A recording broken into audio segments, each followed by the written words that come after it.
Pamukam TV இல்லைன்னு தமிழ் வானிலூடா புறவழி நினை வருவது தகவல் சாலை நிகழ்ச்சியோடு தொகுப்போடு திரு ஜோர்ஜ் முருகன். வணக்கம், பாருங்கள் என்ன. வணக்கம் வாணி, வணக்கம் அன்பு நேர்களே. வளமை போன்ற தகவல் சாலை மீண்டும் இன்று புதன்கிழமை ஆரம்பிக்கின்றோம். வளமை போன்ற முதல் பகுதியை பிரித்தானிய செய்திகளுக்கும் ஏனைய பகுதியை உலக செய்திகளோடும் எடுத்து வருவோம். சில செய்திகள் எல்லா நாடுகளுக்கும் பொருத்தமான செய்திகளாக இருக்கும். ஆகவே முடிந்தவரை இந்த குறிப்பிட்ட நேரத்துக்குள் எல்லா செய்திகளையும் கொண்டு வர முடிவு செய்வோம். அத்தோடு இடையில் யாராவது ஏதாவது கருத்துக்களை கூறுவதாக இருந்தால் நமது முதல் பகுதி செய்தி முடிந்து இரண்டாவது பகுதி பகுதிக்கு செல்லும் பொழுது வந்தால் உதவியாக இருக்கும். அது கூடிய நேரம் எடுக்காமல் உள்ள செய்திகளை கூற சந்தர்ப்பம் தந்தால் வளமையாக தருவது போல ஒத்துழைப்பு தேவைப்படுகிறது. அதுக்கு நன்றி. மீண்டும் நாம் ஆரம்பிப்போம். சரி, பிரித்தானியாவை பொறுத்தவரையில் பல செய்திகள் உண்டு. அது முக்கியமான ஒரு செய்தி, இங்கே பிரித்தானியாவுடைய ஆங்கிலிக்கன் திருச்சபை, அதில் பிரித்தானியாவுடைய ஆட்சியிலேயே மதம் மிக முக்கியமானது. அதில் ஆங்கிலிக்கன் திருச்சபையினுடைய கட்டுப்பாட்டில் தான் இந்த நாட்டினுடைய சமயம் இருக்கிறது. அந்த சமயத்தின் அடிப்படையில் தான் இந்த அரசாங்கம் கட்டுப்பாட்டு இருக்கிறது. அது ஆங்கிலிக்கன் திருச்சபை என்று சொல்லுவோம். சர்ச் ஆஃப் இங்கிலாந்து, குறிப்பாக சர்ச் ஆஃப் இங்கிலாந்து. இது பல வருடங்களான சரித்திரம் முக்கியம் வாய்ந்த ஒரு சர்ச், ஒரு சபை. ஆனால் அண்மை காலத்து காலம் அங்கே சில தவறுகள் வருவதும் சுட்டி காட்டப்படுவதும், இடைக்காலத்தில் அந்த பெண்கள் குருக்களாக மேற்றாணியார்களாக வர என்று பல தடவை பல முயற்சிகள் கொண்டு வரப்பட்டு பல காலமாக அதுக்கு எதிர்ப்பு இருந்து மீண்டும் அந்த எதிர்ப்புகள் இருந்து விடுபட்டு பெண்கள் இப்பொழுது குருவானவர்களாகவும் சிலர் மேற்றாணியார்கள், அதாவது குருவுக்கு அடுத்த நிலை வந்திருக்கின்றார்கள். இப்படி இருக்க இந்த சர்ச் ஆஃப் இங்கிலாந்துக்குள் உள்ள பிரச்சனைகள் பல வருடங்களாக மூடி மறைக்கப்பட்டு வந்தன. இடைக்கிடை இவை அங்கொன்றும் இங்கொன்றுமாக இந்த செய்திகள் வெளியே வந்தாலும் பெரிதாக அவதானிக்கப்படவில்லை. நேற்றைய தினம் மிக முக்கியமான தினம் பிரித்தானியாவுக்கு. பிரித்தானியாவுடைய அந்த ஆர்ச் பிஷப் ஆஃப் கேன்டர்பரி என்பது ஜஸ்டின் வில்பி என்பவர் ராஜினாமா செய்துள்ளார். இது பெரிய கேள்வி. எதற்காக ராஜினாமா செய்தார்? அவர் என்ன தவறு செய்தார் என்று பார்க்கும் பொழுது, அவர் பெரிய தவறு செய்யவில்லை. ஆனால் அவருக்கு முன்பிருந்தவர்கள் செய்த தவறுகள், அங்கே நடந்த சில விடயங்களை இவர் அறிந்திருந்தும் அதை சரியான முறையில் அதற்கான முடிவு காணாமல் அந்த விடயத்தை அப்படியே ஒரு பாட்டில் போட்டிருந்தார். ஆனால் பல தடவை இது ஒரு போலீஸ் வழக்காக மாறி இருந்தது. அவர் கூறுங்காரணம் போலீசார் இந்த நடவடிக்கை எடுப்பதனால் தான் அவர்கள் ஒழுங்காக செய்வார்கள் என்று நம்பியிருந்தேன், அது பிழையான முறையில் நம்பியிருந்தேன் என்று கூறுவார். இப்பொழுது இவருடைய இந்த கதைகள் வெளியே வந்தது. எப்படி என்றால், இவர்களோடு பணிபுரிந்த மிக உயர்நிலையில் உள்ள ஒரு பாரிஸ்டர், ஒரு சட்டத்தரணி, சமய ரீதியாக இவர்களோடு மிக உயர்ந்த நிலையில் உள்ள ஒருவர் இந்த திருச்சபையோடு மிகவும் செல்வாக்குடையவராயிருந்தார். ஆனால் குறிப்பிட்ட அந்த நபர் ஜான் ஸ்மித் என்பவர், அவர் பாலியல் ரீதியாக பல சிறுவர்களை துஷ்பிரயோகம் செய்து வந்திருக்கிறார். பல காலமாக, பல வருடங்களாக செய்து வந்திருக்கிறார். இவை அங்கொன்றும் இங்கொன்றுமாக சுட்டி காட்டப்பட்ட பொழுதும் அங்கே உள்ள செல்வாக்கு அந்த கதையை வெளியில் வரவிடாமலோ அல்லது குறிப்பிட்ட அந்த நபர் பற்றிய விடயத்தை வெளியே வரவிடாமலோ தடுத்து கொண்டே இருந்தது. அந்த அபியூஸ்ன்னு சொல்லுவோம், துஷ்பிரயோகம், அது பல வகையிலும் இருக்கிறது. ஒன்று பாலியல் ரீதியான இளம் சிறுவர்களை பாலியல் ரீதியாக துன்புறுத்துவது. அடுத்தது அவருடைய மனோநிலை பாதிக்கும் அளவுக்கு அவர்களை விரட்டி, அவர்களை பயப்படுத்தி, அவர்களை அச்சப்படுத்தி செய்வது. மூன்றாவது உடல் ரீதியாக அடி. அவர் பல சிறுவர்களுக்கு அடித்திருக்கிறார் என்ற செய்திகளை பார்க்கும் பொழுது மிகவும் கவலையாகவும் ஆச்சரியமாகவும் இருக்கிறது. இவருடைய காலம் 2013 ஆரம்பம் தெரிகிறது. 1970களுக்கும் 80களுக்கும் இடையில் தான் இவருடைய அந்த பெரும்பாலான தவறுகள் நடந்தன. இந்த சம்மர் ஹவுஸ்ன்னு சொல்லுவோம், சம்மர் ஹாலிடேஸுக்கு கோடை காலத்தில் பிள்ளைகளை அழைத்து செல்கிறார்கள். அப்படி செல்லும் பொழுது அப்படியான இடங்களை இவர் தனக்கு சாதகமாக பயன்படுத்தினார். தன்னுடைய வீடு அல்லது அந்த வாசஸ்தலங்களில் இந்த சிறுவர்களை கொண்டே துஷ்பிரயோகம் செய்கிறார். சில சந்தர்ப்பங்களில் அவர்கள் இவரோடு ஒரு முருக நிலை ஏற்பட்டால் அவர்களுக்கு பிரம்படி நடக்கிறது. கார்டன் கேர் ஒரு தடியால் அடிப்பார். இந்த அடித்த எண்ணிக்கைகள் கூட மிக ஆச்சரியமாக இருக்கிறது. ஏறக்குறைய 8 பேர் இந்த இடைக்காலத்தில் 14,000 அடி வேண்டி இருக்கிறார்கள். அதிலும் 2 பேர் ஒரு 5 வருடத்துக்குள் 8,000 தடவை அடி வேண்டி இருக்கிறார்கள். இவ்வளவு நடந்து இந்த கதை வெளியில் வராமல் இருந்தது என்றால் உண்மையில் அங்கு வேணுமென்றே மூடி மறைக்கப்பட்டிருக்கு என்பதை யாரும் மறக்க முடியாது. வந்திருக்கு. இதுக்கு முன்பிருந்தவர்கள் பலருக்கும் இந்த விடயம் தெரியும். இவர் பதவிக்கு வந்த பிறகு இவர் காலத்தில் அது வரும் பொழுது இவரும் மற்றவர்களை போல் சற்றி மூடி மறைத்து கொண்டே போயிருக்கிறார். ஆனால் கடந்த ஒரு வாரமாக அந்த ஒரு அறிக்கை ஒன்று வந்தது. அந்த அறிக்கையின்படி என்ன நடந்தது என்று வெளியில் வரும் பொழுது அந்த அறிக்கையினுடைய ஒரு கொப்பி இவருக்கும் அனுப்பப்பட்டு இவருக்கு அடுத்த நிலையில் உள்ள பாதிரிமாருக்கு அல்லது மேற்றாணிமாருக்கு அனுப்பப்பட்டது. அந்த நேரம் இந்த கதை வெளியில் வரும் பொழுது பாதிக்கப்பட்ட சிலர் வெளியே வந்து தங்கள் கதையை கூறினார். குறிப்பிட்ட ஒரு நபர் தன்னுடைய கதையை பகிரங்கமாக கூறியிருந்தார். கூறும் பொழுது அதாவது இந்த சமயத்துக்குள்ள மேற்றாணிமார்களே அல்லது குருவானவர்களே இந்த குறிப்பிட்ட ஜஸ்டின் வெல்பி என்ற ஆர்ச் பிஷப் ராஜினாமா செய்ய வேண்டும் என்று ஒரு வாரமாக இந்த செய்தி தினசரி அடிபட்டு கொண்டே இருந்தது. ராஜினாமா செய்வாரா இல்லையா என்று. அவர் செய்ய வேண்டும் என்று பல குருக்கள் அடம் பிடித்து கொண்டிருந்தார்கள். அந்த நிலையில் அவருக்கு வேறு ஒரு வழி இல்லாமல் நேற்றைய தினம் அந்த பதவியிலிருந்து ராஜினாமா செய்துள்ளார். பிரித்தானியா பொறுத்தவரை இது மிகப்பெரிய செய்தி. ஏனென்றால் பிரித்தானியா அரசும் சமயமும் ஒன்றாக இணைந்து சகல விடயங்கள் உதாரணமாக இப்போது உள்ள அரசர் சார்ல்ஸுக்கு முடிசூட்டி வைத்தது கூட இந்த குறிப்பிட்ட ஆர்ச் பிஷப் தான். அப்படியான ஒரு உயிர்நிலையில் உள்ள ஒருவர் இப்படி ஒரு தவறுக்காக ராஜினாமா செய்வது என்பது அரசாங்கத்தை பொறுத்தவரையோ சமயத்தை பொறுத்தவரையிலோ மிக பெரிய பாரதூரமான விஷயம் என்பது மறக்க முடியாது. அத்தோடு இது இங்கிலாந்தோடு நிற்கவில்லை. இங்கிலாந்தோடு இந்த சமயத்தை அண்டி அதை பின்பற்றி வரும் ஆப்பிரிக்க நாடுகள் பலவற்றிலும் இவர்கள்தான் சர்ச் ஆஃப் இங்கிலாந்து அங்கே தலைமையாக இருப்பார்கள். அப்படியான நாடுகளுக்கு இவர் டிரான்ஸ்ஃபரில் போகும்பொழுது பிரித்தானியாவிலிருந்து ஆப்பிரிக்க நாடுகளுக்கு போன பொழுது கூட அங்கும் கூட 13 to 17 வயது கிடப்பட்ட ஏறக்குறைய 100 வகையான சிறுவர்களை துஷ்பிரயோகம் செய்திருப்பதாக செய்திகள் வந்திருக்கிறது. இவ்வளவுக்கும் இந்த செய்தி வருவது ஒரு புறம் இருக்க 2018ஆம் ஆண்டு இவர் இறந்து விட்டார். குறிப்பிட்ட நபர் இறந்து விட்டார். இப்ப இறந்ததோடு இந்த கதை முடியும் என்று இருந்தார்களோ என்னவோ தெரியவில்லை. ஆனால் இப்பொழுது அந்த கதை வெளியே வந்து மிகப்பெரிய ஒரு மாற்றம், ஒரு ராஜினாமா. அதிலும் குறிப்பாக அந்த ராஜினாமா செய்யும் பொழுது அவர் கூறிய சில விடயங்கள் மிகவும் மனதை தொடுவதாக இருந்தது. உண்மையில் இந்த முழு பொறுப்பை நான் ஏற்றுக்கொள்கிறேன். அதான் என்னுடைய தனிப்பட்ட ரீதியாகவும் என்னுடைய பதவி ரீதியாகவும் அதுக்கான முழு பொறுப்பை நான் ஏற்றுக்கொள்கிறேன். இதனால் நான் நிறைய வெட்கப்படுகிறேன், வேதனைப்படுகிறேன். அந்த அந்த படுவோடு நான் போகின்றேன் என்று கூறியிருந்தால் நான் நிச்சயமாக ராஜினாமா செய்தி ஆகணும் என்று கூறிய அந்த முறை வந்து பலரையும் சற்று கவலைக்குள்ளாக்கி இருந்தது. இப்படிப்பட்ட ஒரு மனிதன் இப்படி போவது, அதாவது இங்கே பலர் பிழையாக புரிவார்கள், இவர் தான் அதை செய்தார் என்ற மாதிரி கதையை எடுத்து விடுவார். அப்படி அல்ல, இவர் அப்படியான ஒருவர் அல்ல. ஆனால் இவருக்கு முன்பு இருந்தவர்கள் சமயத்தில் முக்கியமான பொறுப்பு வாய்ந்தவர்கள். அவர்கள் இப்பொழுது அவர் ராஜினாமா செய்ததோடு இந்த கதை முடிந்து விட்டது என்று நிற்கக்கூடாது. காரணம் என்னவென்றால் இப்பொழுது பல கேள்விகள் எழுந்துள்ள.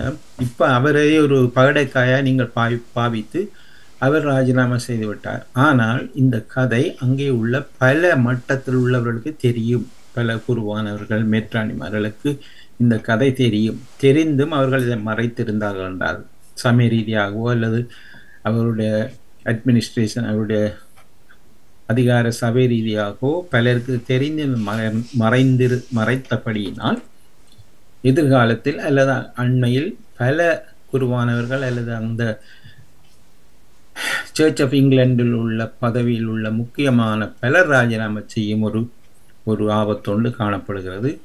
அத்தோடு இப்பொழுது தெரியும் சமயங்களில் பெரிய சமய ஸ்தலங்களில் உதாரணமாக கிறிஸ்தவ அல்ல கத்தோலிக்க தேவாலயங்களில் அங்கே வணக்கத்துக்கு செல்பவர்கள், பூசைப்பலி காணப்போவர்கள், கோவிலுக்கு போகிறவர்கள் என்ற தொகை தினசரி குறைந்து கொண்டே வருகிறது. சில கோவில்களை நடத்த முடியாமல் அவற்றை அவர்கள் வேறு ஆட்களுக்கு விற்கும் பொழுது அந்த கிறிஸ்தவ தேவாலயங்கள் இருந்த இடத்தில் இப்பொழுது வேற மதத்தை சேர்ந்தவருடைய ஸ்தாபனங்களாக கூட அவை மாறி இருக்கிறது. இந்த நிலையில் பொருளாதார ரீதியாக இவர்கள் கஷ்டப்பட்டு கொண்டிருக்கும் பொழுது இந்த ஒரு நிகழ்வானது இவர்களுக்கு பெரிய ஒரு தலையடியை கொடுக்கும். இதனால் எதிர்காலத்தில் சர்ச் ஆஃப் இங்கிலாந்தினுடைய அந்த நிலை எப்படி மாறப்போகிறது என்பது சற்று ஒரு கேள்விக்குறியா இருக்கிறது. ஆனால் இந்த பிள்ளைகள் எப்படி என்ன மாட்டப்பட்டது? எப்படி என்றால் இந்த உதாரணமாக இப்படியான ஸ்தாபனங்கள் இருப்பவர்களுக்கு இவர்கள் பாடசாலைகள் இருக்கும், சமய நிகழ்வுகள் இருக்கும், மற்றது இவர்கள் எல்லோரும் சேர்ந்து ஒரு கேம்பில் தங்குவார்கள். இப்படியான நேரங்கள் இவர்களை மேற்பார்வை செய்யும் பொழுது இவர்கள் சில குருவானவர்களுடைய கட்டுப்பாட்டுகள் தான் இருப்பார்கள். ஆனால் இவர் கடுமையாக இருக்கும் பொழுது அவர்களுக்கு பயம் இருக்கும் அவர்களில். ஆகவே அந்த பயத்தை வைத்துக்கொண்டு அவர்கள் வாய்மூடிகளாக இருந்திருப்பார்கள். இதனால் அவர் தன்னுடைய அந்த வேகத்தை காட்டி தன்னுடைய துஷ்பிரயோகத்தை தொடர்ந்தே செய்து வந்தார். பல வருடங்களாக, அதாவது 100க்கும் மேற்பட்டவர்களை சொல்லப்பட்டது. 130 என்று சொல்லப்பட்டது. அது ஒரு இடத்துல 30, ஒரு இடத்துல 100, எல்லாம் சேர்த்து 130. இன்னும் எத்தனை கதைகள் வேற இருக்கிறதோ தெரியல. என்ன என்றாலும் இது ஒரு அவமானத்துக்குரிய விஷயம், இந்த சமயத்துக்குரிய விஷயம். ஆனா குறிப்பிட்ட இந்த நபர் ராஜினாமா செய்தவர் ஒரு நல்ல மனிதர், எனக்கு அது நல்ல தெரியும். பல தடவை அவரை பற்றிய பல டாக்குமெண்ட்களை பார்த்திருக்கிறேன். அவருடைய பல நல்ல உதாரணமாக இந்த அகதிகள் விவகாரத்தில் அகதிகளை இந்த அரசாங்கம் ருவண்டாக்கு அனுப்பணும் என்று சொல்லி, அல்லது அவர்களுக்கு வதிவிட உடைமை கொடுக்கக்கூடாதென்றோ அல்லது அவர்களுக்கு வாழ்வதற்கு இடங்கள் கொடுக்கக்கூடாதென்ற அரசாங்கங்கள் ஒவ்வொரு தடவை முக்கியமான கடுமையான முடிவுகள் எடுக்கும் பொழுதும் பகிரங்கமாக அவற்றை நின்று எதிர்த்தவர். எனக்கு நல்ல ஞாபகம், டொனி பிளேயர் அவர்களை கூடி முன்னாள் பிரதமரை கூடி கடுமையாக சாடி இருந்தவர். பின்பு வந்த மற்ற அரசாங்கங்கள் உள்ள பிரதமர்களை, அதாவது அகதிகளாக வந்தவர்களை நீங்க நடத்துவது மனிதாபிமானம் இல்லை என்று நல்ல விடயங்களை கடுமையாக எதிர்த்து வந்தவர். ஆனா என்னத்துக்கு ராஜினாமா பண்றாரு அவர் செய்த குற்றத்துக்கு என்ற என்ன காரணம்? அந்த அதுக்கு சபைக்கு தலைவர் என்ன ஒரு திருச்சபையினுடைய தலைவர் இவ்வளவு விடயங்களை நடக்கும் பொழுது நீ தலைவரா இருக்க முடியுமா, பதவியை விட்டு வெளியேறு பல கேள்விகள் வந்த பொழுது அவர் அதற்காக போகிறார். சிலர் அதை மூடி மறைத்து இல்லை நான் போக மாட்டேன் அப்படி இப்படி என்பார். அவர் 2-3 தம் யோசித்து விட்டு ராஜினாமா செய்துள்ளார். ஆகவே இது எல்லோருக்கும் கவலை தரும் ஒரு நிகழ்ச்சி தான். அடுத்ததாக NHS தேசிய சுகாதார சபை. இப்பொழுது உங்களுக்கு தெரியும் யாரு அது சொல்ல, அதனால எல்லா மக்களுக்கும் பிரச்சனை வந்துட்டு ஒரு அப்பாயின்மெண்ட் எடுத்துக்கொள்ள அது திட்டுகின்றார்கள் எல்லாரும்.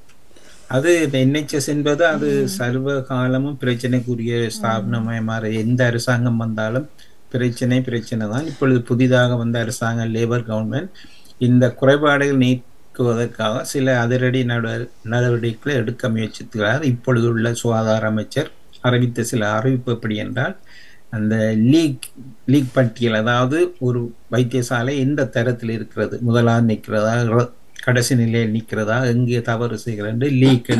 இப்போ ஃபுட்பால்ல லீக்ஸ் இருக்குதானே, பிரீமியர் லீக்ஸ் அண்டு அதுபோல் இவைகளை அடையாளம் கண்டு சில குறிப்பிட்ட இடங்கள் எங்கெங்கெல்லாம் இந்த வைத்தியசாலைகளில் அந்த நிலையங்களில் தவறு நடக்குதோ அதுக்குரியவர்களை கண்டுபிடித்து அவர்களை அந்த பதவியிலிருந்து அதாவது பதவியிலிருந்து நீக்க வேண்டும்.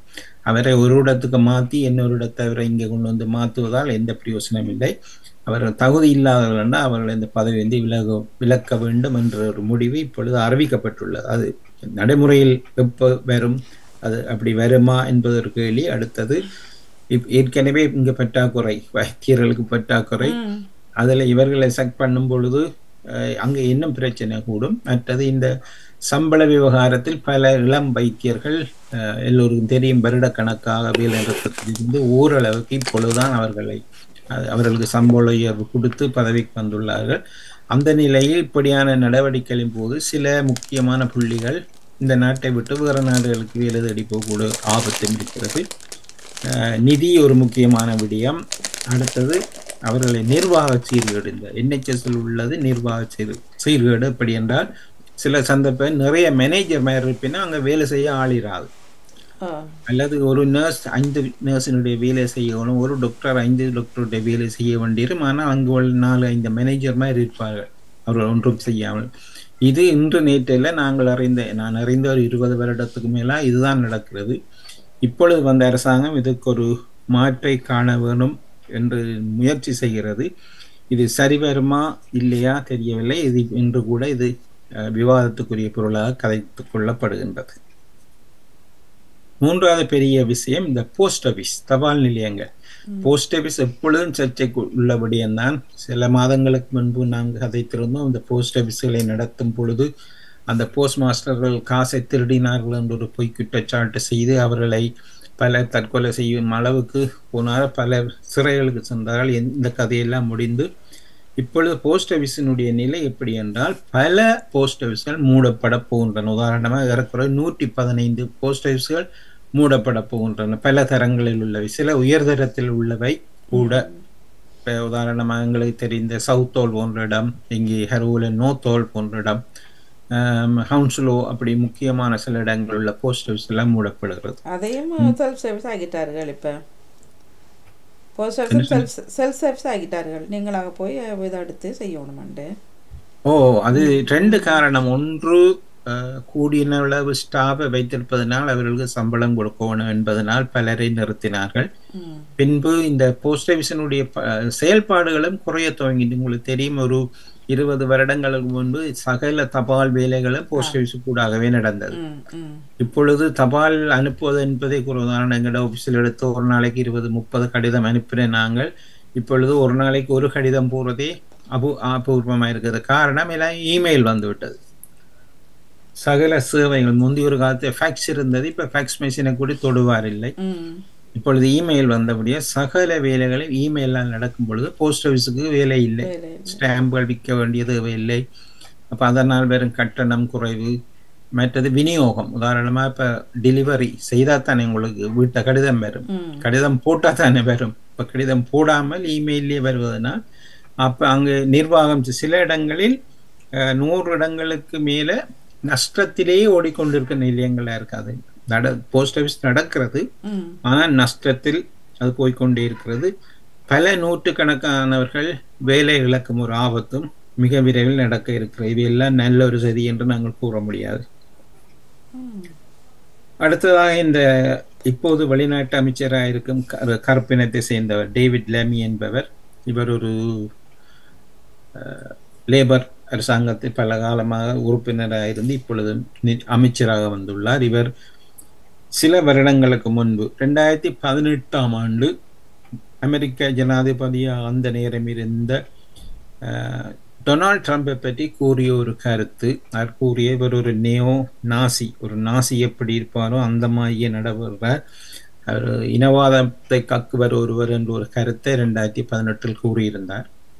ஆனால் இப்பொழுது அதே டொனால்ட் ட்ரம்ப் மீண்டும் பதவிக்கு வந்ததனால் அடுத்தது இவருடைய கூட்டுக்கு அவர் எப்படி பதில் அளிப்பார் அல்லது அதை மனதில் வைத்து எதன் செய்வாரா என்ற மாதிரி ஒரு கருத்து ஒன்று நிலவுகிறது. இது கருத்து நிலவுகிறதோ இல்லையோ பத்திரிகைகள் ஊடகங்கள் அதை கிளறிக்கொண்டே இருக்கின்றன.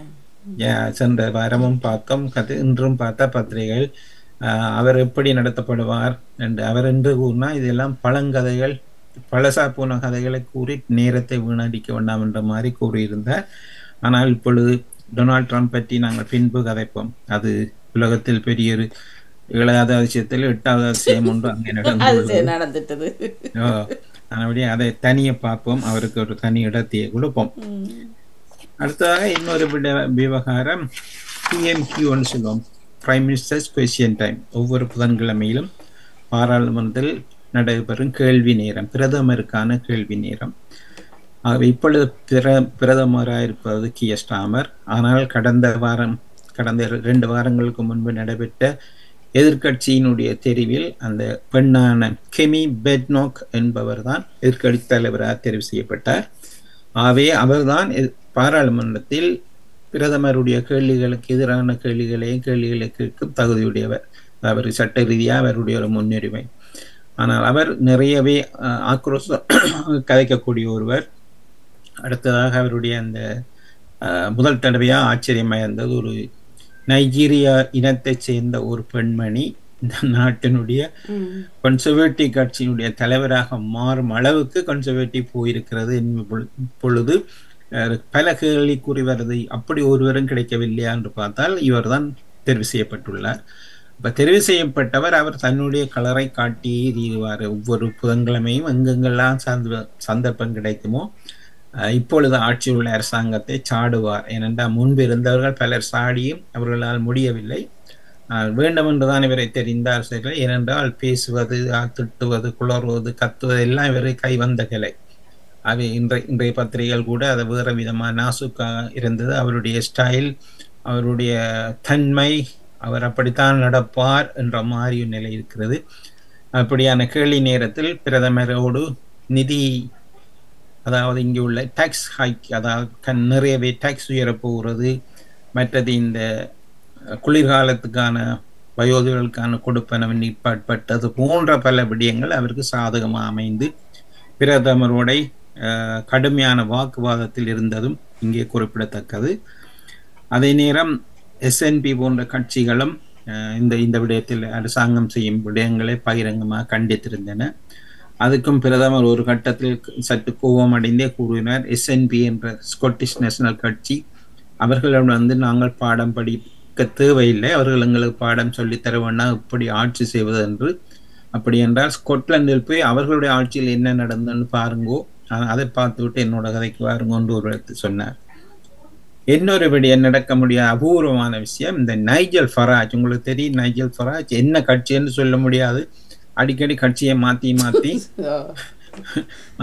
இப்ப வந்து புது கட்சி ஒரு பேரோடு இருக்கிறார். இதப்ப மாற்றுவாரோ தெரியவில்லை. ஆனால் இன்னொரு புதுமை என்னென்றால் இவ்வளவு காலம் இவ்வளவும் கத்தியும் ஒரு இடத்திலேயாவது இவர் பாராளுமன்றத்துக்கு தெரிவு செய்யப்படவில்லை. இப்பொழுதுதான் முதல் தடவை இந்த 10-15 வருஷத்துக்கு பிறகு முதல் தடவை பாராளுமன்றத்துக்கு வந்திருக்கிறார். இன்று கேள்வி நிறுத்தும் போது அவருக்கு சந்தர்ப்பம் கொடுக்கப்பட்டது. அவர் இப்ப சற்று கவனமாக கதைத்து கொண்டு வாரார்.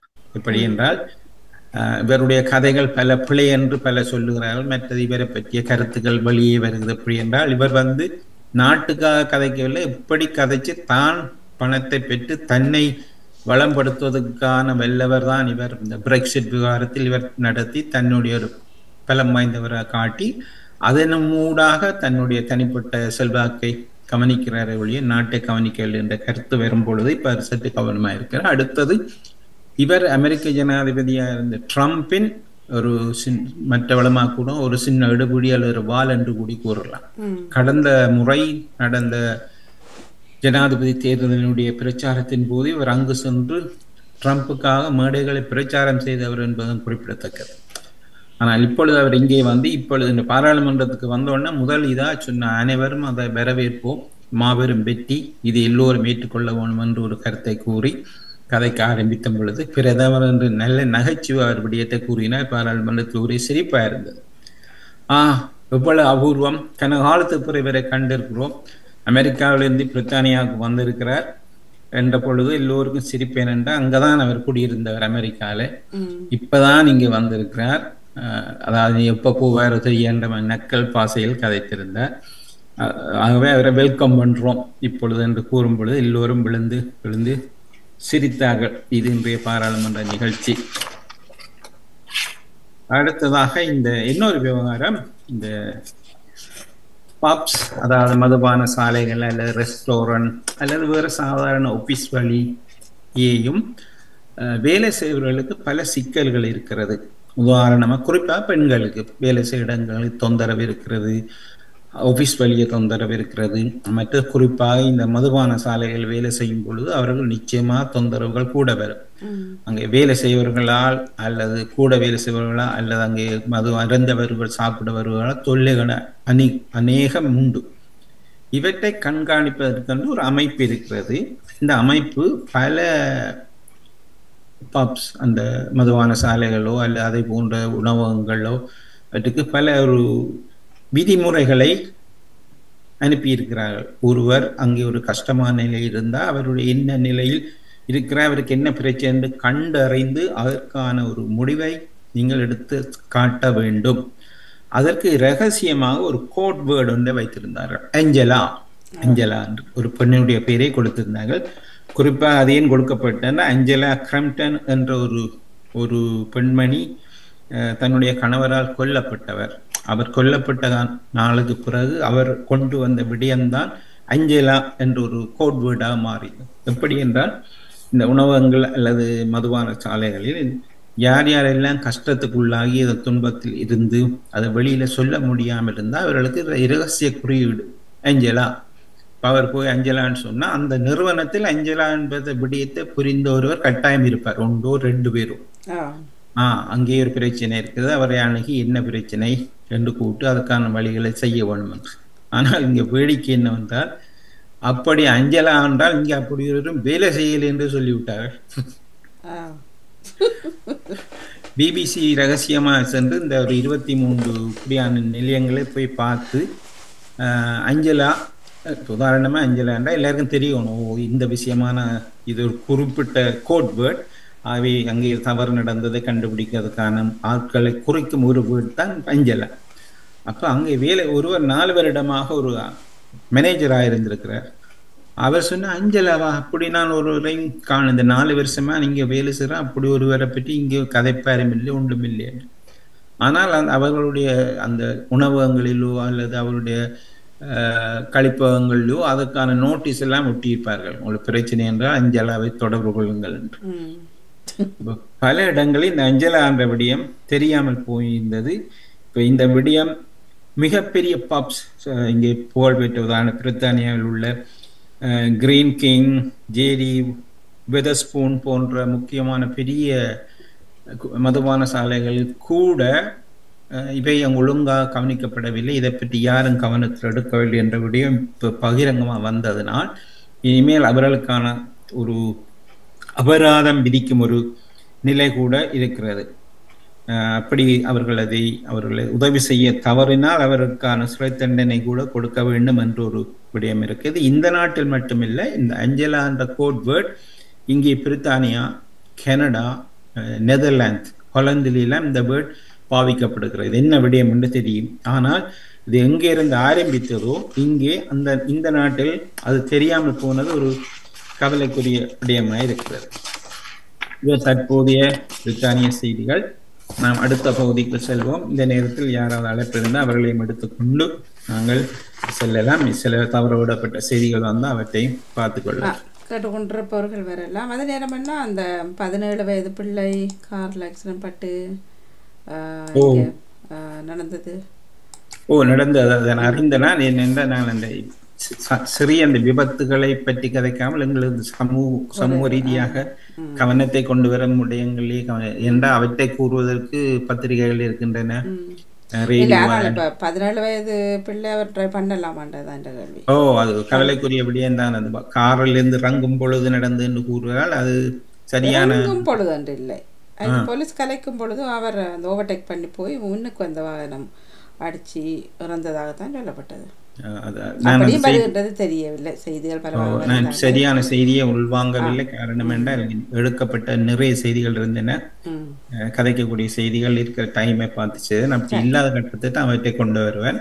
ஓகே, உலக செய்திகளுக்குள்ள செல்வோம். கேட்டுக்கொண்டிருப்பவர்கள் உங்கள் பக்கம் இருந்தால் வரலாம்.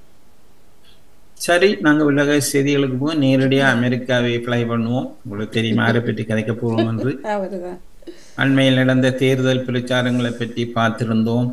அதை பார்க்காதவர்கள் இருந்திருக்க மாட்டார்கள் என்று நம்புகிறேன். சில சந்தர்ப்பத்தில் அந்த நேரம் டிவியை மூடிட்டு படம் பார்த்தவர்களும் இருக்கிறார்கள். ஆனபடியா அவர்களுக்கு சொல்லி குறையில்லை. ஆனால் என்ன நடக்கிறது என்று சிலரிடம் கதை விட்ட பொழுது என்ன இப்ப அங்க அமெரிக்கால தான் இப்ப வந்தது என்று கேட்கிறாக்களை நான் கண்ணால் கண்டிருக்கிறேன். நாளைய தேர்தல் அது தெரிய வரும். இப்ப யாராரு கேட்கிறார்கள் என்னண்டு இலங்கையில் இலங்கை ஓ திருவிழா அது அடுத்த நடக்கின்றது நாளைக்கு. முக்கியமான விடயம். அது இங்கே உள்ள பத்திரிகைகள் சரி, இந்த இணையதளங்கள் சரி, அதற்கு முக்கியத்துவம் கொடுக்கிறது நல்லது. ஏனென்றால் பல வருடங்களுக்கு பின்பு இந்த முறை நடக்கும் அந்த தேர்தலினுடைய போக்கு சற்று வித்தியாசமாக இருக்கிறது. ம் முன்பு நாங்கள் எஸ்எல்பி அல்லது யூஎன்பி என்ற ஒரு காலம் போய், அல்லது அவர்கள் மொட்டு கட்சி அப்படி கூறின காலம் போய், அண்மையில் தெரிவு செய்யப்பட்ட புதிய ஜனாதிபதி வந்து வித்தியாசமான ஒரு போக்குடையர் என்பதனால் அவர் பலருடைய கவனத்தை கவர்ந்திருக்கிறார். குறிப்பாக சிறுபான்மையினருடைய கவனத்தையும் கவர்ந்திருக்கிறார். அவருக்கு நிறைய ஆதரவு வருவதனால் வளமையாக போட்டி போட்டு வென்று பாராளுமன்றம் சென்று அந்த கதிரைகளை சூடாக்கினவர்களுக்கு இப்பொழுது பெரிய அச்சம் தோன்றியுள்ளது. தமிழ் மக்களே பலர் அனுராவுக்கு வாக்களிக்கும் ஒரு நிலை காணப்படுகிறது. இதை எங்களுக்கு முடிந்த முடிவாக கூற முடியாது. தேர்தல் முடிவுகளை பார்த்து செல்லலாம். எப்படியும் இவரை பதவிக்கு வரவிடாத பாராளுமன்றத்தில் இவருக்கு செல்வாக்கை குறைத்தால்தான் அவருடைய ஆட்சியை வரவிடாமல் தடுக்கலாம். அப்படி என்றால் தான் இதுவரை காலம் கொள்ளையடித்து கொண்டு வந்தவர்கள் தப்பலாம். ஆகவே அவர்கள் எந்த விதத்திலும் ஏதாவது குறுக்கு வழியாக அவரை நிப்பாட்ட பார்ப்பார்கள். பார்ப்போம், நாளைய தினம் நடக்கிற தேர்தலினுடைய முடிவுகள் எப்படி அமைகிறது என்பதனால் அடுத்த வாரம் அவற்றை நாங்கள் கவனத்தில் கொண்டு வரலாம். நாளைய தினத்தை பின் இங்கே சகல தமிழ் ஊடகங்கள் எல்லாம் இதை பற்றி கதைக்கும். ஆகவே அதை சேர்ந்து நாங்களும் பார்ப்போம். ரைட், நாங்கள் நேரடியாக அமெரிக்கா செல்வோம். அங்கே முக்கியமான போட்டியாளராக இருந்த கமலா ஹாரிஸ் டெமோக்ராட் கட்சியைச் சேர்ந்தவர், டொனால்ட் ட்ரம்ப் ரிப்பப்ளிகன் கட்சியைச் சேர்ந்தவர். இவர்களுக்கு பெரிதாக விவரம் தேவையில்லை. ஆனால் கமலா ஹாரிஸை பொறுத்தவரையில் அவர் ஒரு இந்திய தாயும் கரீபிய இனத்தைச் சேர்ந்த தந்தைக்கு மகளாக பிறந்ததனால் அவர் ஒரு கருப்பின என்றும் கூறலாம், அல்ல ஒரு ஆசிய இனத்தைச் சேர்ந்தவர் என்றும் கூறலாம். அந்த ரீதியில் அவர் பலருடைய கவனத்தை கவர்ந்தவர். அடுத்தது இவர் இந்த பெண்கள் விஷயத்தில் கடுமையான பல விடயங்களை சாதித்தவர். இவர் பதவிக்கு வர முன்பு பல உயர் பதவிகள் இருந்து சட்டமா அதிபராக, கவர்னராக இருக்கும் பொழுதெல்லாம் மிக மிக பெரிய சக்தி வாய்ந்த கம்பெனிகளோடு போட்டி போட்டு அவர்களை சிக்கலுக்குள்ளாக்கி பல நஷ்ட ஈடுகளை வாங்கி கொடுத்த ஒரு பெண்மணி. ஆகவே அவர் பல சக்தி வாய்ந்தவர். ஆனால் ஜோர்ஜ் பைடன் அவர்கள் தான் நேரடியாக ட்ரம்ப் அவர்களை எதிர்க்க இருந்தார். ஆனால் அவருடைய அந்த வயது போன காரணத்தினால் அவருடைய போக்கு பெரிதாக மாறி அவருடைய கதைகள் குளறுபடியாக தொலைக்காட்சியில் ஒன்றுக்கொன்று சம்பந்தம் இல்லாத கதைக்கும் நிலையில் அவர் அந்த பதவியிலிருந்து விலகவும் வந்து அந்த சொந்த கட்சியினரே அழுத்தம் கொடுத்து வந்தது. அதிலேயே ஒரு மாதம் 1.5 மாதம் போய்விட்டது. பின்புதான் உபஜனாதிபதியாக இருந்த கமலா ஹாரிஸை ஜனாதிபதியாக வரணும் என்று 100 நாட்களுக்கு முன்பு தான் வந்து போட்டி நடைபெற்றது. பிரச்சாரங்களை நீங்கள் பார்த்திருப்பீங்கள். எப்படியும் அமெரிக்க ஜனாதிபதியாக முன்பு இருந்த டொனால்ட் ட்ரம்ப் வந்து அவர் பிறப்பிலேயே ஒரு கோடீஸ்வரர், பணத்துக்கு மேல் இருப்பவர், மற்றது எந்த தவறையும் பயப்படாமல் செய்வார், என்ன பொய்யையும் பயப்படாமல் சொல்லுவார். இப்போ எங்களுக்கு பகுதி என்னவென்றால் அவர் சொன்ன அத்தனை பொய்யையும் அந்த மக்கள் நம்பி இருக்கிறார்கள். அதே நேரம் அவர் மீது பல வழக்குகள் உண்டு. 34 குற்றவியல் வழக்குகள் இருக்கின்றன. இதனை விட பல நட்டஈடு கொடுத்து செய்த பாலியல் சேஷ்டைகள் எல்லாம் உலகம் அறிந்த விஷயம். இவ்வளவும் இருந்தும் அவரை இந்த மக்கள் தெரிவு செய்திருக்கிறார்கள். அதுவும் கொஞ்சம் அல்ல, முன்பெல்லாம் 1 வாக்கு 2 வாக்கு வித்தியாசத்தில் 2 கட்சியும் போட்டி போட்டு கொண்டு வரும். ஆனால் இந்த முறை அந்த கிடைத்த இடங்கள் இவருக்கு 216 இடங்களும் பெண் ஹாரிஸுக்கு, இவர்களுக்கு ஏறக்குறைய 300 வரை தொட்டு விட்டார்கள். ஆகவே அதிக பலம் அங்கே பாராளுமன்றத்தில் இருக்கிறது. அதே போல செனட் சபை இருக்கிறது இங்கே உள்ளது மாதிரி. ஆனால் இங்கே உள்ள செனட் சபை ஒரு சக்தியற்றது, அது பெருசாக ஒன்றும் செய்வதில்லை. அமெரிக்காவை பொறுத்தவரை செனட்டர்களுடைய சக்தி அதிகம் வாய்ந்தது. பல முக்கியமான விடயங்களை வருவதை தடுப்பதும் அவர்கள் தான், அதை கொண்டு வருவதும் அவர்கள். அந்த ரீதியில் பொதுவாக இந்த செனட் சபையில் தான் இந்த புதிய ஒரு சட்டம் வருவதை ஒரு ஜனாதிபதி கொண்டு வருவாரா இல்லை என்பது செனட் தான் தீர்மானிக்கும். ஆனால் இந்த முறையும் செனட்டிலும் பெரிய வாக்குகள் டொனால்ட் ட்ரம்பினுடைய கட்சிக்கு கிடைத்தபடினா அவருடைய பலம் அங்கே வலுத்துள்ளது. ஆகவே 2 சபைகளிலும் இவருடைய பலம் வலுத்திருப்பதனால் அவர்கள் நினைத்த அத்தனையும் செய்யலாம். அங்கே எதிர்த்து கதைக்கிறதுக்கு ஆள் இல்லை என்ற ஒரு நிலை காணப்படுகிறது. உதாரணமாக இந்த நீதிபதிகளை அப்பாயின்மெண்ட் பண்ணுறது, நியமனம் செய்வது, இது ஒரு ஜனாதிபதியினுடைய கடமை. அவர்தான் தனக்கு விருப்பமான நீதிபதிகளை உயர் நீதிமன்றத்துக்கு அனுப்புவார். அங்கே உயர் நீதிமன்றம் எடுப்பதுதான் முடிவு. உதாரணமாக முன்பு ஆட்சியில் இருக்கும் பொழுது தன் மீது உள்ள சில வழக்குகளிலிருந்து தப்புவதற்காக சில நீதிபதிகளை மாற்றி தனக்கு சாதகமான நீதிபதிகளை அங்கே பதவிக்கு அமர்த்தியிருந்தார். பின்பு அது ஓரளவு சரகி போய் இருந்த நிலையில் அவர் கட்சியில் தோல்வியடைந்தது. பின்பு தோல்வி அடைந்த பிறகு அவர் என்ன செய்தார் என்பது அதை பற்றி நாங்கள் இன்று கதைக்க தேவையில்லை. எல்லோரும் கண்ணால் கண்ட காட்சி நேற்று நடந்தது போல் இருக்கிறது. ஜனவரி 6ஆம் தேதி தன்னுடைய ஆட்களை கூட்டிக் கொண்டு சென்று அங்கே அரச மாளிகை, அதாவது பாராளுமன்றத்துக்குள்ளேயே அட்டகாசம் செய்த ஒருவர் அதே பாராளுமன்றத்துக்கு போட்டி போட்டு வென்று வந்திருக்கிறார் அதிகப்படியான வாக்கள். ஆகவே இந்த அதிகப்படியான வாக்கள் எப்படி வந்தது என்றது இன்னொரு கேள்வி. ஆனால் அவற்றை கதைத்து அதற்காக நேரம் மெனக்கெடுத்துவதற்கு யாரும் துணிய மாட்டார்கள். ஏனென்றால் அவ்வளவு அதிக பலத்தில் உள்ள. அடுத்தது அவர் யார் யாரையெல்லாம் தன்னுடைய அரசாங்கத்தில் இணைத்துள்ளார் என்று பார்க்கும் பொழுது, இந்த தமிழில் ஒரு பழமொழி இருக்கு, வீடு கொளுத்தும் ராசாவுக்கு நெருப்பு கொடுக்கிற மந்திரி என்ற ஒரு பதம் இருக்கிறது. அப்படி பல மந்திரிமாரை நெருப்பு கொடுக்கிறாக்களை கொண்டு வந்திருக்கிறார்.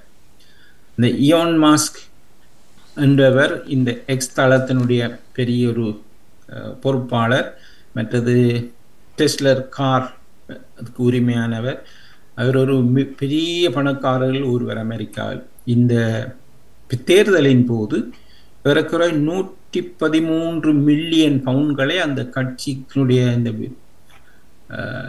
பிரச்சாரத்துக்காக செலவு செய்தவர்.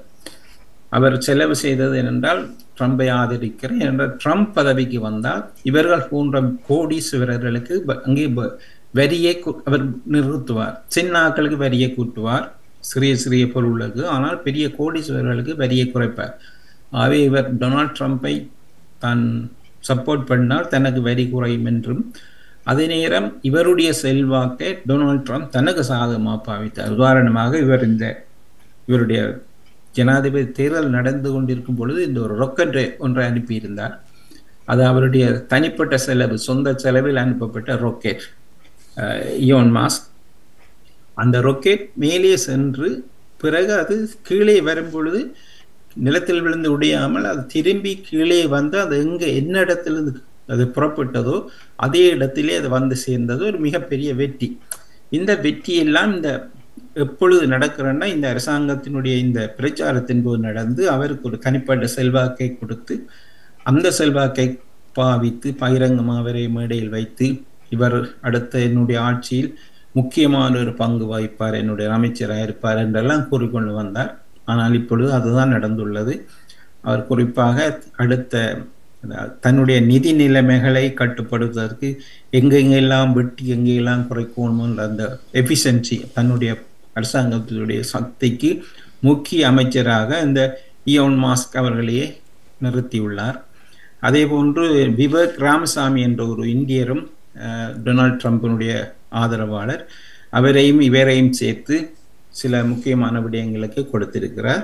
இன்னொரு முக்கியமானவர் அந்த நாட்டினுடைய பாதுகாப்பு அமைச்சர், அதாவது டிஃபென்ஸ் செக்ரட்டரி என்று சொல்வது மிகப்பெரிய ஒரு பதவி. ஆனால் இது யாருக்கு கொடுக்கப்பட்டது என்று சொன்னால் பீட் ஹெக்சன் என்றவர். இவர் ஒரு ஃபாக்ஸ் நியூஸ், எல்லோருக்கும் தெரியும் நினைக்கிறேன், இப்போ CNN போல ABC, CNN, BBC போல அமெரிக்காவில் ஃபாக்ஸ் நியூஸ் என்ற ஒரு நியூஸ் தளம் இருக்கிறது. இது தீவிர வலதுசாரி கருத்துக்களை மட்டுமே கூறும், பல பிரச்சனைகளை கிளறும் செய்திகளே கூறும், பல பொய்களை துணிந்து கூறும். ஃபாக்ஸ் நியூஸா, அது ஃபாக்ஸ் நியூஸ், அது அப்படித்தான் சொல்லும் என்று கூறும் அளவுக்கு இருந்தது. அதனுடைய அதிபராக இருந்தவரை இப்போது கொண்டு வந்து டிஃபென்ஸ் செக்ரட்டரியாக போட்டுக்கொள்ள, அதாவது பாதுகாப்பு அமைச்சராக போகும் பொழுது அங்கே இந்த வெளிநாட்டவர்கள் வருகை போகை எல்லாத்தையும் கட்டுப்படுத்துவதற்கு அங்கே என்னெல்லாம் செய்ய முடியுமோ அதற்கு தன்னோடு உள்ளவர்களை கொண்டு வந்தவர் சேர்த்திருக்கின்றார். இது எதிர்காலத்தில் எப்படி இது அமைய போகிறதோ என்று தெரியல. அடுத்ததாக இந்த FBI என்ற ஒரு நிறுவனம் இருக்கிறது. FBI என்பது பல குற்றங்களை கண்டுபிடிப்பதற்கான இரகசிய அமைப்பு. இந்த FBI இல்லாமல் பண்ண வேண்டும் என்று இவர்கள் முடிவு செய்கிறார்கள். எப்படி? ஏனென்றால் இந்த FBI தான் பல வழக்குகளை இந்த ஜனாதிபதியாக இருந்த டொனால்ட் ட்ரம்ப் செய்த பல தவறுகளை கண்டுபிடித்து வழக்குகளை கொண்டு வந்தது FBI. அவை அதனை இல்லாமல் பண்ணவன் இதுவர்கள் போன்ற இல்லாமல் இருந்தால் தான் தாங்கள் சுகமாக இருக்கலாம் என்று. ஆகவே ஜனவரி 20ஆம் தேதி தான் புதிய ஜனாதிபதியாக டொனால்ட் ட்ரம்ப் பதவியேற்க போகிறார். ஆக 20க்கு பிறகு எப்படி என்ன அதிரடியான அரசாங்கம் நடக்கும் என்பதை எங்களுக்கு இப்பொழுதே ஊகிக்க முடியும். அதே இன்று ஒரு முக்கியமான நாள். இன்று ஜனாதிபதியாக தெரிவு செய்யப்பட்ட டொனால்ட் ட்ரம்ப் வெள்ளை மாளிகைக்கு சென்று ஜனாதிபதி பைடனை சந்தித்திருந்தார். இது பெரிய செய்தியாக கூறப்பட்டது. காரணம் என்னவென்றால், போன முறை நடந்த வழக்கின் போது, அதாவது பிரச்சாரத்தின் போது அல்லது அந்த தேர்தலில் பைடன் வென்றிருந்தார், இவர் தோற்றிருந்தார் ட்ரம்ப். ஆனால் நான் தோற்கவில்லை என்று அடம் பிடித்து பல மாதங்களாக அந்த வெற்றியை ஏற்றுக்கொள்ளாமல் கலகங்கள் செய்தவர். ஆனால் பைடன் கூறியிருந்தார், நான் தோற்றால் அமைதியான முறையில் அந்த பதவியை நான் கொடுப்பேன், எந்த ஒரு கஷ்டமும் இல்லாமல். இன்று அது நடந்தது. இன்று அவர் வந்து அவர் 2 பேரும் கை குலுக்கி கதைத்தார்கள்.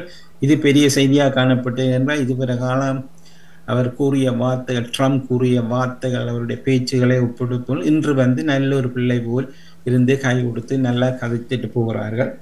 இது நல்லது கண்டில்லை. ஆனால் ஜனவரி 20க்கு பிறகு அவர் தன்னுடைய சொந்த கலரை காட்டுவார் என்று நம்பியிருக்கலாம். அடுத்தது கொஞ்சம் வெளிநாட்டு செய்திகள். பிரான்ஸ் பக்கம் போவோம். பிரான்சில் பழையபடி அங்கே வேலை நிறுத்தங்கள், போராட்டங்கள் என்று சிறிது ஆரம்பிக்கிறது. பொதுவாக ரயில்வே பகுதிகள் தான் இந்த வேலை நிறுத்தத்தில் ஆரம்பிப்பார்கள். அதுவும் குறிப்பாக இந்த குளிர்காலம் வந்தால் அங்கே ஸ்ட்ரைக் என்று நம்பி இருக்கலாம் பிரான்சில். வரும் நாட்கள் மிக முக்கியமான. ஆனால் அதே நேரம் நேற்று முன்தினம் 11ஆம் தேதி நவம்பர் மாதம் இந்த ஆம்ஸ்ட்ரிச் டே என்ற, அதாவது 2வது உலக மகாயுத்தம் நிறுத்தப்பட்ட நாள். அந்த நாளை கொண்டாடும் பொழுது இந்த முறை பிரித்தானிய பிரதமர் கியர் ஸ்டார்மர் முதல் தடவையாக அங்கே பிரான்சுக்கு சென்று அந்த எட்வால் என்ற இடத்தில் உள்ள அந்த பெயர் குறிப்பிடாத ஒரு போர் வீரனுக்காக அங்கு அமைக்கப்பட்ட அந்த கல்லறைக்கு சென்று 2 பிரதமரும், பிரித்தானிய பிரதமரும் மக்ரோனும் மலர் வளையம் வைத்து கலந்து கொண்டார்கள். இது கூட ஒரு முக்கிய நிகழ்ச்சி. எப்படி என்றால், 1944ஆம் ஆண்டு வின்சென்ட் சர்ச்சில் அவர் அந்த வெற்றியின் பின் அந்த இடத்தில் கலந்து கொண்டார். அதன் பின் 1944ஆம் ஆண்டுக்கு பிறகு நேற்று முன்தினம்தான் இன்னொரு பிரித்தானிய பிரதமர் அதே இடத்தில் சென்று அந்த மலர் வளையம் வைத்து அந்த அஞ்சலி செலுத்தியது என்ற இடத்தில் மிக முக்கியமானது. இதனை விட கியர் ஸ்டார்மர் அவரும் மக்ரோன் அவர்களும் சில முக்கியமான விடயங்களை தங்களுக்குள் பரிமாறி இருக்கிறார்கள் என்ற செய்தி வந்தது. ஒன்று, இந்த கடத்தல்காரர்கள், இமிகிரண்டை கடத்துவர்களை கட்டுப்படுத்துகிற விடயத்தில் எப்படி செய்யணும் என்று பேச்சுவார்த்தை.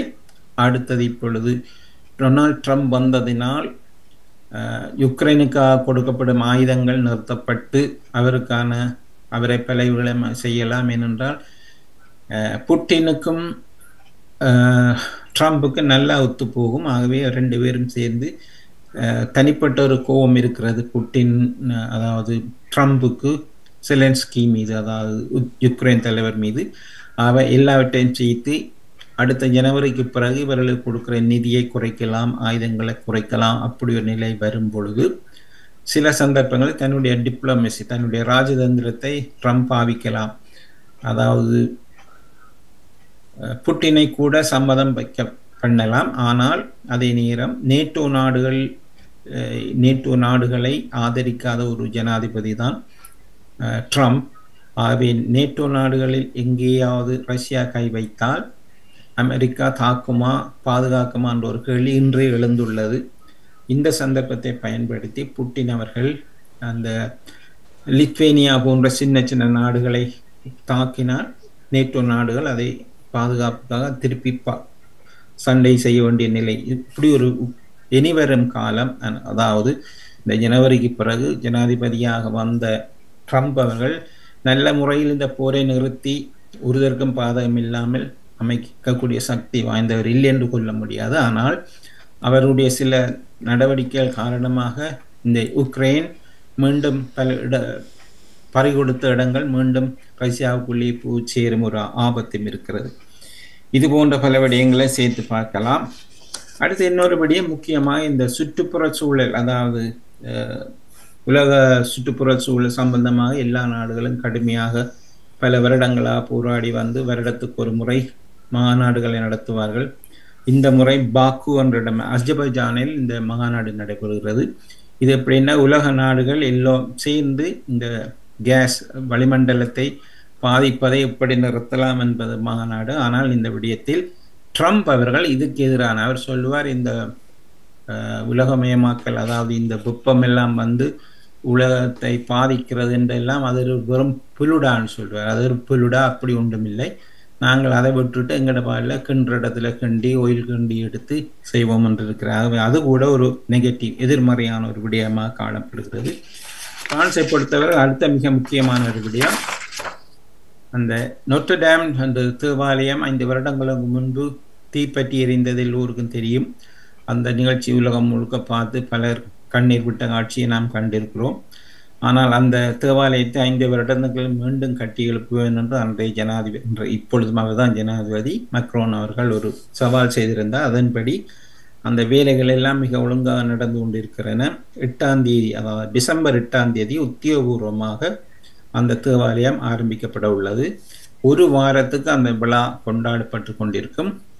பல்லாயிரக்கணக்கான மக்கள் உலகம் பூராக இருந்து அழைக்கப்படுகிறார்கள். அது சமயவாதிகள், அரசியல்வாதிகள் என்பதை விட அந்த தேவாலயம் எரியும் பொழுது அதை பாதுகாத்த தீயணைப்பு படையினர், அதுபோன்று சமூக ஆர்வம் நிறைந்த பலர் அதுக்கு உதவினார்கள். அவர்கள் எல்லாம் அங்கே கௌரவிக்கப்பட இருக்கிறார்கள்.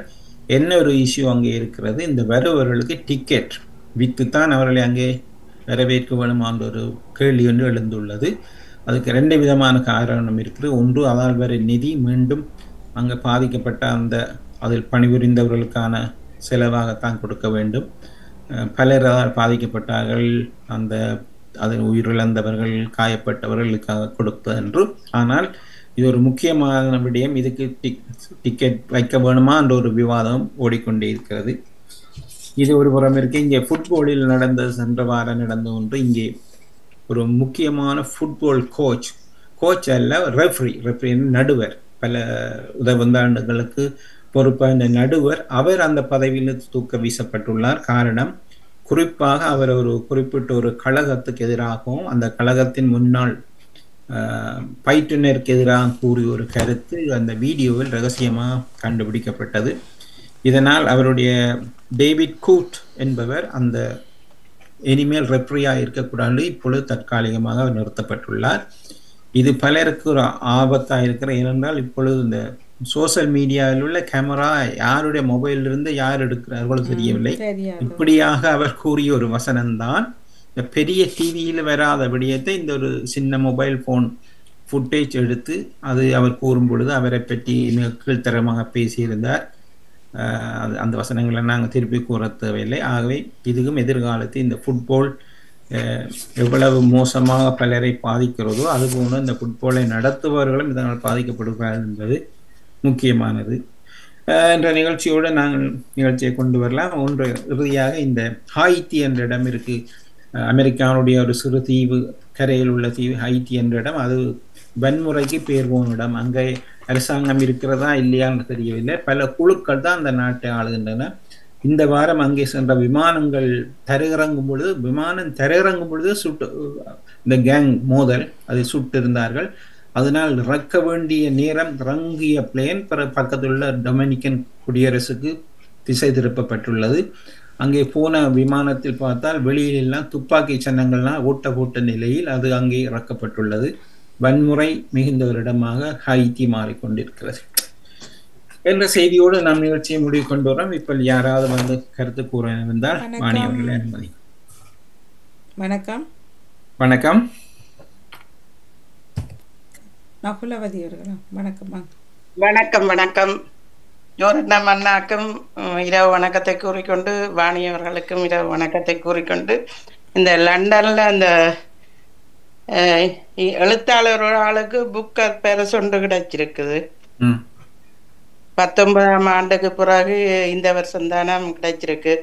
சமந்தா ஹார்வி என்றவருக்கு ஒரு புத்தகம் உண்டு, இலக்கிய புத்தகம் உண்டு எழுதியிருக்கிறார். அது வந்து அந்த விண்வெளி பற்றிய புத்தகம். உனக்கு அதோட அந்த எனக்கு விளங்கியில் என்னென்னா 50 பரிசுகள் கொடுத்ததுன்ற அந்த செய்தியில இருக்குது. அது அது அதனுடைய அர்த்தம் என்னவா இருக்கு? 50 இதுவரை கால தொடர்ந்து இப்படியான புக் ஆஃப் பிரைசஸ் கொடுத்து கொண்டு, அதில் சிலர் இந்தியர் பெற்றிருக்கிறார்கள், கருப்பினத்தை பெற்றவர்கள், அப்படி பல இனத்தை சேர்ந்தால் இதுவரை இப்படி 50 பேர் தெரிவு செய்யப்பட்டிருக்கலாம். ஒரே நாளில் 50 பேருக்கு கொடுப்பதல்ல. நான் அதைத்தான் எனக்கு ஒரு வித்தியாசமா இருந்தது. நீங்க எழுதி அடுத்த புத்தகங்கள்ல நீங்களும் எடுத்தீங்கன்னா அதுவும் சரித்திரமா மாறும். நீங்க எங்க வீட்டை இருக்கிறீங்களா இல்ல தோட்டத்துல இருக்கிற? பூ எல்லாம் பின்னைக்கு இருக்கு. இது இப்ப அந்த மரங்களை, வெளியில உள்ள மரங்கள் அந்த காலநிலை மாற்றத்துக்காக இலைகள் எல்லாம் நிறம் மாறிக்கொண்டு வருது தானே. அதனால நீங்களும் மாத்தி இருக்கிறீங்க. நன்றி. வடிவா இருக்கு பின்புறம். நன்றி நன்றி நன்றி. உங்களுக்கும் எல்லா செய்திகளையும் கேட்டுக்கொண்டிருந்தேன். விவரமாக எல்லா செய்திகளையும் அழகாக தொகுத்து வழங்கி இருக்கிற உங்களுக்கு சிறப்பான வாழ்த்துக்கள். வாணிக்கும் வாழ்த்துக்களை கூறி நன்றி. இரவு வணக்கத்தை கூறி விடைபெறும். சந்திப்போம். நன்றி நன்றி நன்றி. வணக்கம். மிக்க நன்றி அண்ணா. தொடர்ந்து கொள்வோம். நன்றி. வணக்கம். நன்றி. வணக்கம். நிறைவுக்கு வருகின்றது தகவல் சாலை தொகுப்படுத்துகிற ஜோகட்டம் அவர்கள் இணைந்திருந்தார்கள். மிக்க நன்றி. உங்கள் தொகுப்புக்கும் பணிக்கும் நன்றி. வணக்கம்.